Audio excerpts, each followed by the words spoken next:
You'll never guess what I found while I've been walking through these woods. Secret plans from BMW for their new X8 super luxurious SUV. It's going to be a bit like the X7 but coupe-like, to take on the Lamborghini Urus.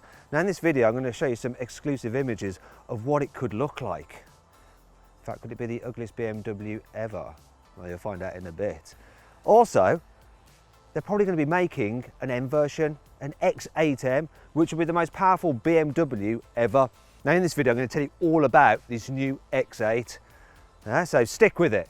Now I'm Matt Watson and you're watching Carwow. And don't ask me why I was wandering through these woods, it's just a thing I do.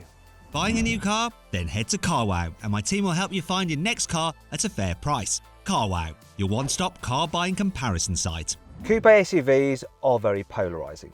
You either love them or you hate them, but you can't deny they're getting more and more popular. The idea of making a high-riding coupe is still pretty new-ish.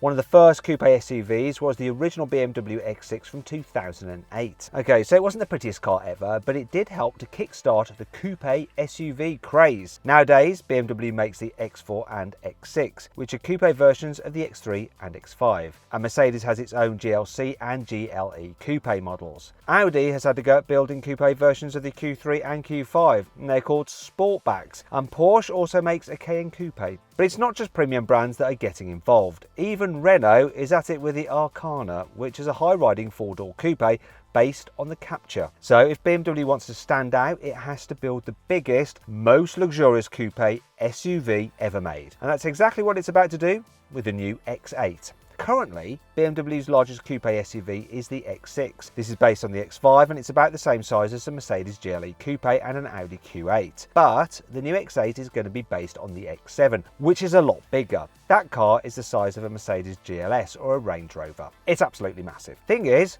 no one's ever built a coupe SUV that big before. The closest thing is the Tesla Model X, but that's more like a futuristic MPV rather than a proper coupe SUV. So what the heck is this new X8 going to look like? Well, you can get an idea from these camouflage prototypes that BMW has been testing. These are covered in all sorts of vinyl camouflage to try and disguise their design, but my exclusive rendering shows you what the X8 could look like underneath. Yep, it's going to be another BMW with a massive grille. I know some of you hate them, but they're here to stay. But the massive grille won't be the only thing about the new X8 that'll get people worked up, because BMW is going to give it some totally new headlights as well. BMW has already been testing some weird looking headlights on the next 7 Series and the facelifted X7, so there's every chance they'll end up on the X8. At least they distract you from the huge grille. The X8 will look different from the X7 down the sides too, but these disguised prototypes show BMW isn't planning to give it a curvy roof like the X4 and the X6. Instead, the new X8 will probably get a slanted roof, a bit like what you get on the Audi Q8, and this will be even more noticeable at the back. And that leads me on to the interior. The sloping roof means the X8 probably won't have enough space inside for 7 seats, like the X7 has, but there's a chance the rest of the cabin could be pretty similar. After all, the X6 looks pretty much identical to an X5 inside, although because it's going to be a flagship car, BMW will probably go all out and give the X8 the same massive iDrive 8 infotainment system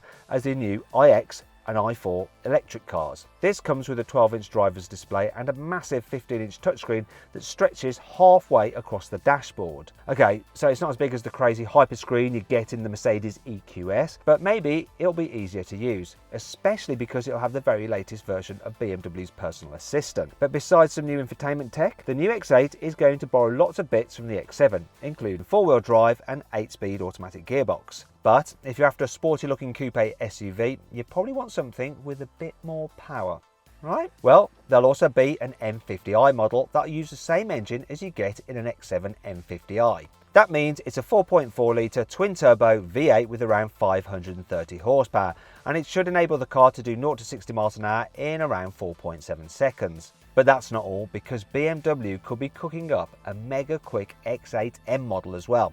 At the moment, the most powerful BMW SUVs you can buy are the X5M and X6M competitions. They both come with the same basic 4.4 litre V8 as you get in the M5 and M8 competition. So they make 625 horsepower and they do 0 to 60 in around 3.8 seconds. However, I've actually timed an X6M from 0 to 60 and it was a lot quicker than that. Now, I'm not going to tell you what time it did exactly. To find that out, you're going to have to click on the pop-out banner that should be appearing right now in the top right hand corner of the screen. So click on that and you can watch my in-depth review about that car. Anyway, back to the X8M. This car will almost certainly use the same 4.4 litre V8 as these cars, but it could have even more power. Sure, BMW could just increase boost pressure from the turbos and call it a day, but I reckon it will use the X8M to experiment with some new hybrid technology. After all, BMW has already revealed a new i4 M50 electric car that makes 544 horsepower from 2 electric motors. That's more power than you get in the new M3 or M4 competitions. So why not chuck a couple of those motors in the X8M?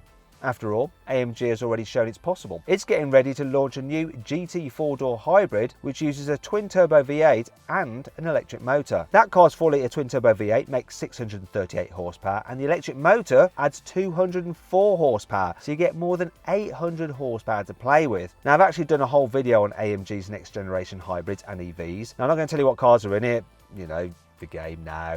If you want to find out, go on, clickety click, click, click in the top right hand corner of the screen. You see, there's no reason why BMW couldn't develop a similar system that Mercedes-AMG are using. It could start with a 625 horsepower V8 engine and four-wheel drive system from an M8. Then add some of the M50's electric motors, bearing in mind even the least powerful of those motors makes 258 horsepower. That would mean you get a hybrid SUV with more than 850 horsepower. Now just imagine that. The most powerful BMW M car on sale wouldn't be an M8 sports car or even an M5 super saloon. It'd be a hybrid SUV. That's all like pie in the sky stuff right now, you know. There's no guarantee BMW will make a normal X8M, let alone some bonkers hybrid version with more than 850 horsepower. And even if it does, you can bet it'll all cost a fortune. After all, BMW Coupe SUVs always end up costing more than their standard versions. An entry-level X7 without any bells and whistles costs almost £78,000, so you'll probably need more than £80,000 to get hold of a basic X8 when it goes on sale. And a V8 petrol version will cost around £90,000 to £100,000. And if the X8M goes into production with a normal twin-turbo V8, it'll cost more than £120,000. Now, if BMW does decide to build a balls-out X8M hybrid with 850 horsepower, yeah, it's going to be about 150 grand. But would that much power be enough to make you forget about the looks, or do you reckon BMW has gone too far this time? Let me know in the comments below. Also, if you're a German person watching this and you'd like to actually watch some Carwow videos presented by a proper German in your mother tongue, then click on the pop-out banner in the top right hand corner of the screen to go to our new German Carwow channel and subscribe there as well. Hey, if you enjoyed the video, please give it a like. Also, let me know of any other videos you'd like me to do in the comments below. If you click there, you can watch some more videos, and if you click on that box there, you can actually sign up to the Carwow newsletter, where we'll keep you up to date of all the latest news and reviews from the car world in between these video uploads. So just click on that, sign up, it's completely free, and of course you can cancel anytime you want to. Thanks for watching, see you next time.